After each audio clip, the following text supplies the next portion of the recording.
Okay, so before I can get into the review, guys, I have this, if you know, um, I have this, the ring, and obviously you probably saw the necklace, not this.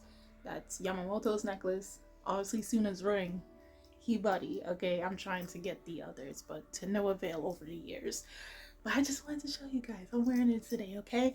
Because in chapter 74 of Katekyo Hitman Reborn, it came off from, remember in chapter 73 we had where after Gokodera was penetrated through the chest by Ken's hands, and just when he was about to go out, he threw dynamite in the wall behind him, and Hibari, an injured one though, but Hibari was awake and he was there, and because he heard the bird singing Namimori's school anthem, so that's how he knew that Hibari was okay and he was still there alive, okay? So we start off with chapter 74 now, with Hibari about to go finish off Ken and Chikusa. Now, Gokudera, obviously, mind you, this dude was already stabbed by multiple poisonous needles by Chikusa. Got the antidote, but was suffering from severe side effects from Shamal. And in the midst of the second battle with him and Chikusa, mind you, if you, like I said in the last video, that him and Chikusa, it looked like Chikusa was stalling for something, because compared to their first fight, he wasn't really gunning to go kill him right then and there, because at the time he was the target. Then Ken, after the whole fight with Yamamoto previously, he came out from the pit hole, and came from behind when basically Gokudera was suffering one of the side effects pains, and got him. Okay, so unfortunately my boy is I hope Dr. Shamal comes in time, because it's him, Yamamoto, Lancia, soon to be Hibari, okay?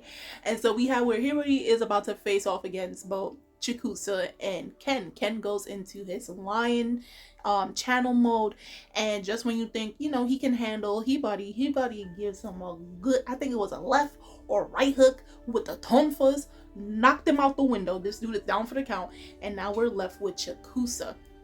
Now it goes back to what happened when Suna, Bianchi, and Reborn finally reached the top floor where both Mukuro and Futa is. Remember, Mukuro brainwashed both Lancia and Futa, so Futa, the way he's acting is not his usual self, because when Bianchi was trying to get close to him, he took the fork knife and stabbed her in the stomach.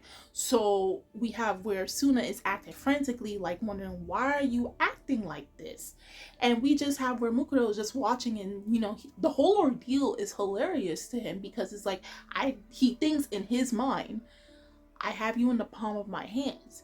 And again, probably a lot of people, especially if you're new to the series, you might be frustrated due to Reborn, but as I stated, not once, not twice, but a few times by now, that Reborn cannot do anything in this situation. The most he was able to do in this is that he tossed Suna a whip that he borrowed from Dino, right? And obviously Suna never used a whip in his life. Okay, it was more so to attack Mukuro, but he ended up tangling himself. We literally had a comedic moment. Obviously Suna has no fighting capabilities. He's never used a weapon in his life. He never used anything to protect himself in his life before. So he got tangled up like a reflection of Dino without his men. And somehow the whip rope ended up tangling a brainwashed Futa, who is still trying to kill Suna. So Suna's just what am I going to do? And when he's looking at Futa and he's looking at his eyes look dead. His eyes look like, someone that's being controlled, someone who has no control over themselves. He remembers back to their earlier fight with Lancia, how dead his eyes looked. And then remember the words that Lancia said, that by the time he comes back to mind, like a fog was in front of him, and by the time he gains consciousness, he end up having so much regret, because remember, Mukuro brainwashed Lancia took control of him and made him murder his family, his entire family, the mafia family he was part of. And he still, to this day, 5 years later, regrets those actions, even though he had no control of himself whatsoever. And the same thing is happening to Futa. So what Suna did, instead of just, trying to fight a little 9-year-old, physically fight him, all he tells him is, it's not your fault. None of this is your fault. And instantly it's a battle of wills battling in his head, contesting against in Futa's head. Futa drops down, he faints, but unfortunately, because of the inner struggle he has from his own willpower, knowing that he's not at fault, he didn't mean for any of this stuff to happen, from people getting beat up at the school, to him getting captured, to Suna having to come rescue him, and on top of Mukuro's mind control, it does cause like tension in his brain that he starts to bleed from the nose and from the ears and everything. And Suna is extremely angry, and he tries to go attack Mukuro, but instantly, in an instant, Mukuro was able to slash Suna in multiple places. First his cheek, and then you see the whole body starts, like you saw slashes everywhere. And you're wondering, how the heck is he able to do that? So come to find out, many would have thought, okay, how Mukuro was able to attack Namimori's students, many would have thought that it was due to Futa's ranking. If you remember, I forgot what chapter it was. I believe it was Reborn. Before I came onto the video, I was trying to remember where the term Omerata, or basically the vow of silence within their mafia world, came from, and I think it was Reborn that mentioned it in one of the chapters that I reviewed. I can't remember currently right now, but I might have to try to look it up. If you guys know what chapter I reviewed that he talked about the vow of silence or the Omerata, or if it was Futa or Dino, it was one of them, then drop it in the comments. But he spoke of that. So he tried to get Futa to explain, because the thing is, how the whole ordeal with getting to Suna, eventually the final trap, the final card, was when he came to Japan from Italy. He knew Futa was, he was the ranking king. He's someone that can rank anybody out of the entire mafia, the 85,000 plus members in the mafia. So he tried to make Futa explain, probably even threatened him to, spill the guts and spill all the beans and everything through his ranking list. But because of Omerta, or the vow of silence, he closed off his heart.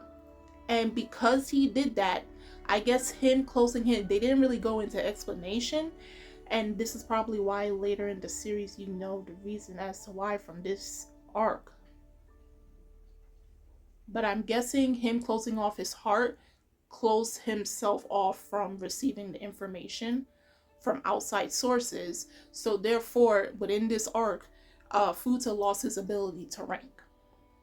So what Mukuro had to do, knowing that Futa invoked the vow of silence, and he lost his ability to rank from galaxies, different universes and everything, Futa did beforehand write down a list of the strongest students from Namimori, and that's how Mukuro was able to enact his plan until this very moment.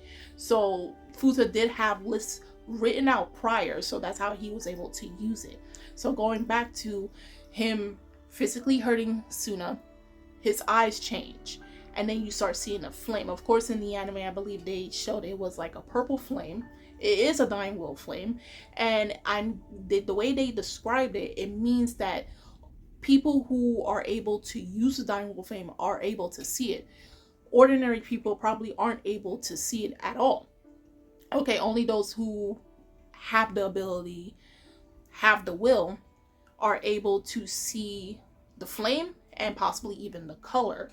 Comes to find out that Mukuro has this ability called the 6 paths. One of the paths there's multiple paths. There's the path of the human, path of the animal, path of hell, path of heaven, and path of Shura. The one he used on Suna was Shura, but they didn't fully, I think they're going to fully more explain Shura in the next chapter.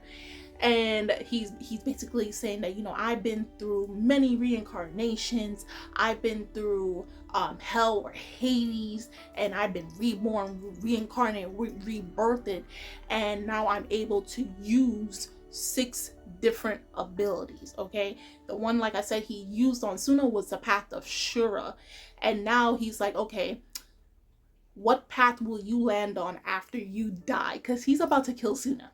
Okay, he's about to kill Suna. His eye changed. It's like different numbers, like the kanji for numbers 1 to 6. Okay, and it's changing, right? Like I said, right now he's on the path of Shura. I think the path of Shura is enlightenment or something of that sort. Correct me if I'm wrong. I think that's what they said in the manga or anything in the anime, but I'm gonna have to double check again. But that's basically what happens. So he's gonna kill Suna by using one of these paths. Okay, and the most dangerous one, you would have thought it was the path of hell or the path of Hades. No. Funnily enough, right? So it ends off where he's like, I'm about ready to strike. Okay, and that's how the chapter ends off. And then you have where Suna Reborn is just like, okay, so we're dealing with this very dangerous dude. And might I add, when Suna broke, I forgot to mention, when Suna broke Futa out of the brainwashing, Futa did write in his ranking that Suna was number 1 for most likely to break him out if he was to be influenced or brainwashed by Mukuro. Something about Suna is able to do that. Invoke something in a person deep within their self-consciousness, okay, or subconsciousness. And that's how he broke Futa out of the brainwashing from Mukuro's control.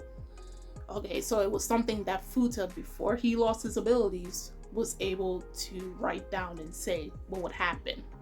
So again, that's something Mukuro was able to already know beforehand. Of course, Suna and the others do not know that.